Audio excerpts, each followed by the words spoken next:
roommate syndrome can be really, really toxic because with these two living as roommates, you can live for roommates for like 10 years.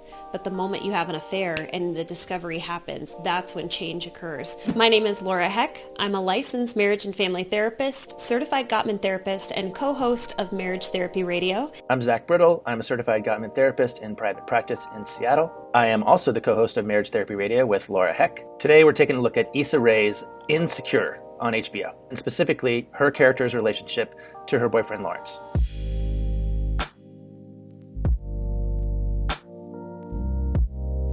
Issa and Lawrence are in their late 20s, they live together, and they're in a long-term relationship. Issa works at a nonprofit that benefits young children of color. Lawrence is unemployed and feeling lost after his startup company fails to take off. After her 29th birthday, Issa starts to question their relationship. Don't be a dick. Dating is hard. Not if she didn't take it so seriously. Plus, her standards are way too high. Yeah, maybe she should lower them like I did.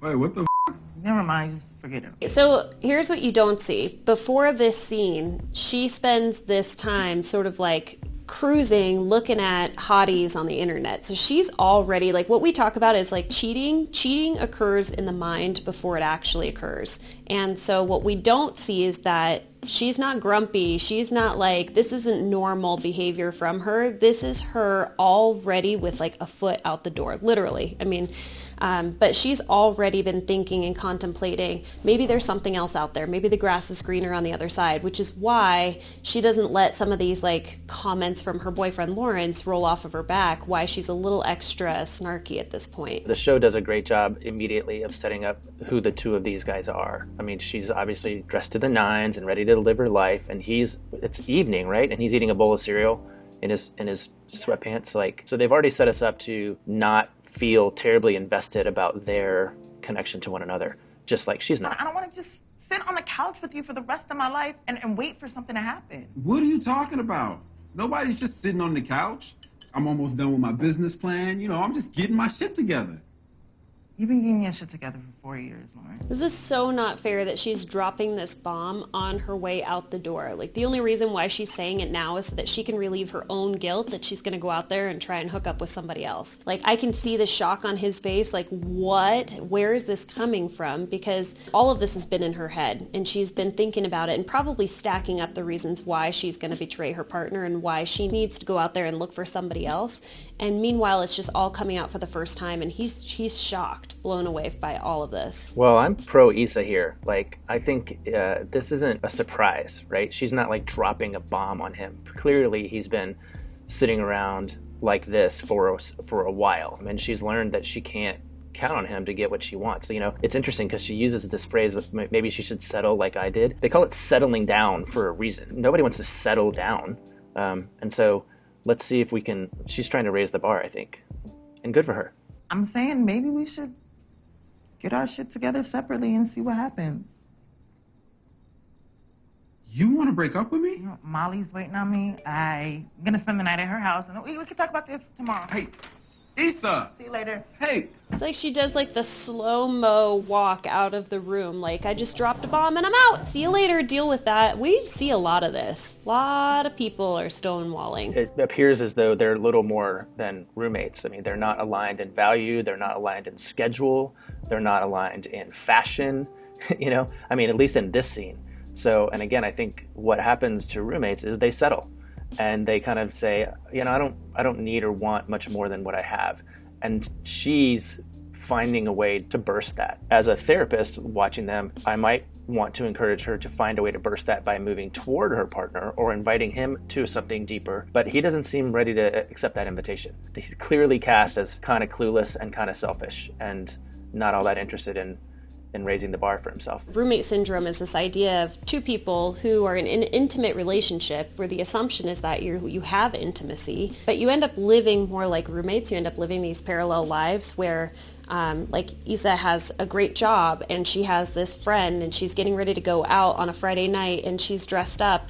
And meanwhile, like her partner, they're not doing these things together. There's really doesn't seem like there's any sort of conversation aside from the fact that she walks out and she's dressed to the nines, and that part I found to be kind of interesting, that was the first conversation about, what are you doing tonight? Don't you think as a couple you would have already previously had a discussion about, like, well, maybe we could watch a movie, or we could do takeout, we could go out, or whatever it might be? But clearly there's not a whole lot of intersection or commonality or agreement as to where they're going, which is what she says, like, what are we doing here?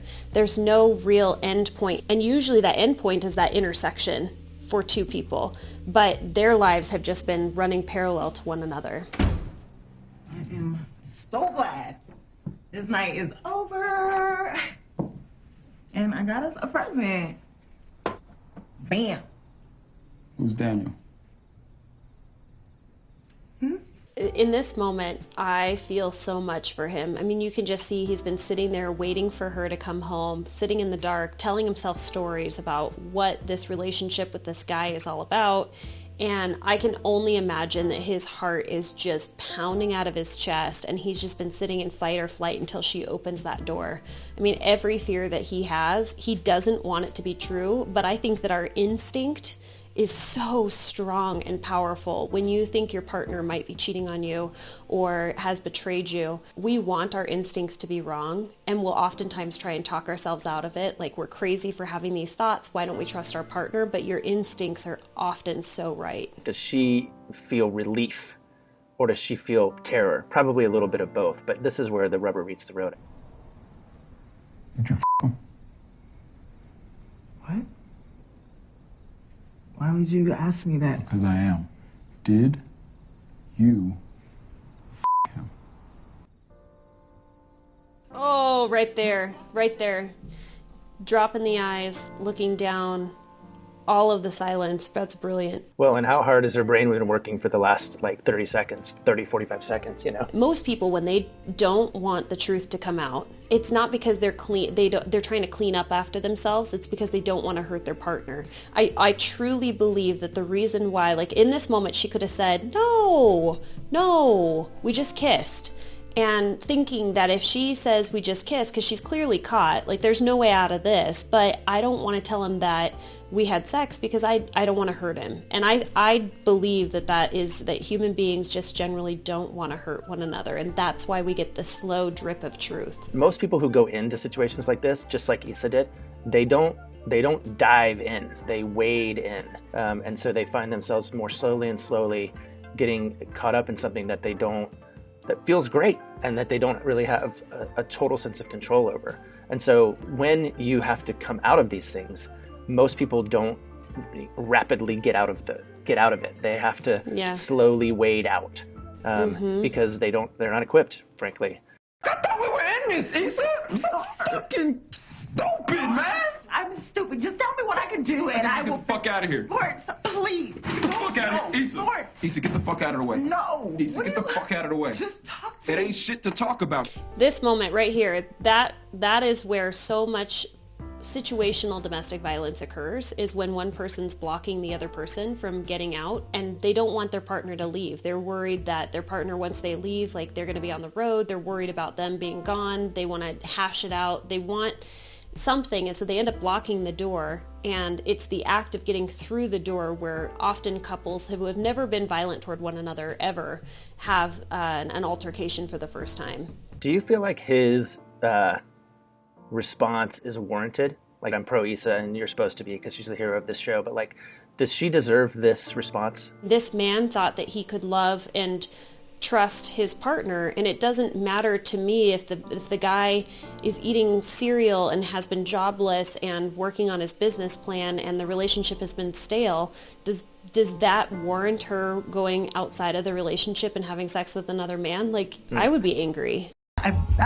Issa, Come on, I hate myself for this. He does at least do a bit of de-escalation for himself. He understands what his boundaries are. I'm worried for Issa at that moment, and I'm worried for him that they're going to cross a line that they probably have never crossed in the relationship. And then she stands and blocks his way in front of the door, and I'm thinking, that right there is risky. That is a situation that I know that you have heightened emotions. You have someone who is clearly emotionally flooded, not thinking clearly, and now you're blocking his exit when he doesn't feel safe. That to me seems like a pretty tough situation. So it doesn't happen. But do I think that he has a right to be angry and raise his voice and be really, really flooded? 100%. If they were in my office, right, and this happened in my office, I don't think the first thing I would say is, "Hey, Lawrence, I need you to tone that down a little bit because it's just." And I think that's where I think I'm trying to figure out the line between anger and violence. Yeah, it's interesting that you say anger and violence, because violence doesn't have to be putting your hands on someone. Yeah. It's hard to say, like, is there any appropriate way to handle when your partner tells you or you discover for the first time that you have been betrayed? I don't know. There's a lot of different ways that couples handle that. And it's interesting because that scene probably was about 45 seconds long, but for some couples it could be 4.5 hours of or 4.5 talking months. it through. Yeah, and I'm just glad that he got out. Like, that was the remove yourself from the situation was the right move. By the way, like 30, what is this statistic? Is it like high 30s% of all women have affairs on their male partners? It's pretty high, and males are in the 40s. So it's not uncommon at all that Issa had an affair on her partner. Sometimes I wonder, like, oh, do I give up too easily on things? I don't know. I mean, it might be obvious, but I did wish you hadn't given up on us. So just to sum up, there's been a big blowout, and now they haven't been together. They're dating, but nothing serious. Okay, fair enough. Fair grounds, and a great question. Which question? The question of what would have happened if we would have stayed together. Yeah, that's actually not what I thought he was going to say, because he comes into this with a way different posture than we saw, earlier. And I wondered if it was going to be apologetic. Like, I was wondering how it would have been different if I had really paid attention to you, like, or if I had really stepped up to the plate. Like, would that have changed your behavior? Because it might not have, right? She might just be a sex addict or some kind of like serial betrayer. We don't think so, but like, it'd be interesting for him to investigate his part of the equation, because the first scene that we saw set us up for the betrayal. I mean, we knew it was going to happen. I'm wondering about his pathway to repair. And then she says, "I wish you hadn't given up on us." And so of course it begs the question of, well, who gave up first? And when was the giving up? Because he might have given up when he settled, right? And just never got out of his pajamas. She might have given up when she went seeking out this other relationship. He might have given up when he left the apartment. Why Daniel? He just popped up and gave me attention during a time when you weren't. And it's not an excuse, but it just felt good to feel wanted, I guess. So here's the thing that kind of blows me away, is that he seemed surprised that she had all of this going on under the surface. And I think it's her responsibility. Clearly, I must not be like pro Issa in this, but I think it's her responsibility if she's experiencing pain or discomfort, or she's feeling neglected in the relationship, or she feels like he's not goal-oriented and that's bothersome for her. That should have been a conversation way before she starts looking for men on the internet or checking out to see what ex-friends are doing. It needs to be a conversation, and it doesn't seem to me like, at least in the show, that she gave him the opportunity to talk about those things. Because if he's still questioning, like, were things really that bad between us, then he was not very aware of where she was at, and that's not fair. I think what's interesting about the difference between you and me here is, like, you have a very pro-harmed partner bias. Like, you're really pro the victim of the betrayal. And I don't think I have that gene. I'm not sure why, but I'm really, really interested in the comprehensive story, the one that began like 2 years before the betrayal, So I think I remain pro Issa, but you like want her to have done all this work that we don't know why it wasn't possible. But I appreciate it. I'm actually having to like really go, do I think that's valid? And of course I think it's valid. It just isn't my starting point. But I still wanted to be with you, not him. I just had a moment of weakness. No, I don't agree. A moment of weakness. There were so many steps. We talk about like the slippery slope, right? Affairs don't just all of a sudden happen. And I don't think we know when she says I had a moment of weakness, that is bull pucky. She did not have just a moment. It wasn't this one decision that she just all of a sudden made one day. There's so much more that led up to this. It kind of depends on how long a moment is, right? A moment could have been a month or two. That's true. We had recommitted to each other, so like some part of you had to want to blow that up. No, I was devastated. This is the part where I remind them, yeah, some part of you did want to blow it up because you were deeply dissatisfied and you did not want to be in the thing that you were in.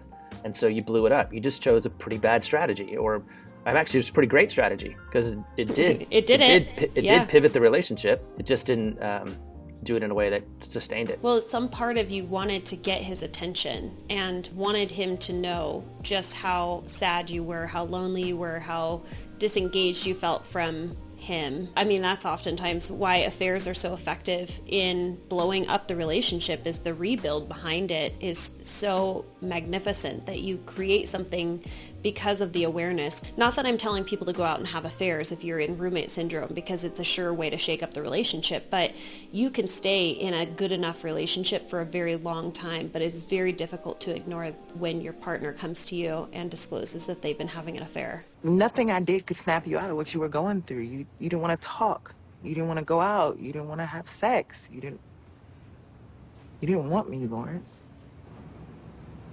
Watching you get up and go to work was this daily reminder that I had nowhere to go, nothing to do. Why didn't you tell me that? Ding, ding, ding. I was just thinking the same thing. Just couldn't. And then when everything went down with us, it was just easier to blame you. Then I didn't have to deal with my own shit. So here's an interesting part of what he says there is that it was just easier to blame you than to deal with my own shit. And that's an important part of recovering. And even though they're not even together, I still think it's so important to have a postmortem on a relationship that ended and a relationship that ended based on betrayal to figure out what was that I contributed to, which can be such a hard place and a place of resistance for a lot of, what do we call them? The betrayed partner. So Lawrence, to be able to say, the harmed partner, is how did I contribute to all of this? What was it that led up that made this relationship vulnerable, and how did I contribute? Is just a big question, and it seemed like he just wasn't willing to face that in the moment until now after the fact. I really wasn't shit. But I'm the shit now. Oh, for real? Yeah, I told you I changed. You missing out. Yeah. What's really cool about this conversation is it goes back to something that I talk about quite a bit, which is the difference between repair and resolve. And this is a very reparative conversation, and it kind of sets the table for whatever relationship they're going to have next. They didn't quite resolve the issues that they had before, but at least it gives them a new foundation and in a place of agreement where they can now build on it, perhaps, and see where their friendship goes, where their relationship goes. But I like that they have a really clear, reconnected affinity for one another. And respect, right? This was a very respectful conversation. It's interesting that you say respect, because I think that was the piece that was really missing. And also just having a deep amount of contempt. I mean, Issa feeling like she was sort of above Lawrence back when he had lost his job and was trying to rebuild, and that year that he took off where she just felt like you weren't moving, you weren't progressing, the lack of respect there was really lacking. And now it seems like they have grown, they've changed. We were talking about this, Zach, of is it better to sort of take a break, grow up individually, and see if you can come back together. They find that at the base of all of this is this friendship, because I can tell that these two have a friendship when they smile, they laugh, they joke, and they have this feeling of just respect for one another. One thing that Insecure gets right, especially with these two guys, is the very real sort of slippery slope reality of how relationships fall apart. We saw a pretty violent scene that marked the end of the relationship, but we're learning that the relationship was ending long before that scene occurred. And I think that's a really important takeaway. I think the other thing that it gets right is that you can have respectful conversations that are reparative when you show up, when you tell the truth to yourself and to your partner. Like, that can be really healing. I think the other part that they get right is watching as people grow. So they're in their 20s, and we don't have our shit together in our 20s. And sometimes you have to ask yourself whether or not you are willing to be in a partnership where you allow your partner to experience their lowest lows. Because I'm guessing that Lawrence would say that was the lowest low, where there was so much self-doubt. And when you're married, we make this agreement that we're going to be there for one another. But there's also this agreement that you are going to create life together and do life together.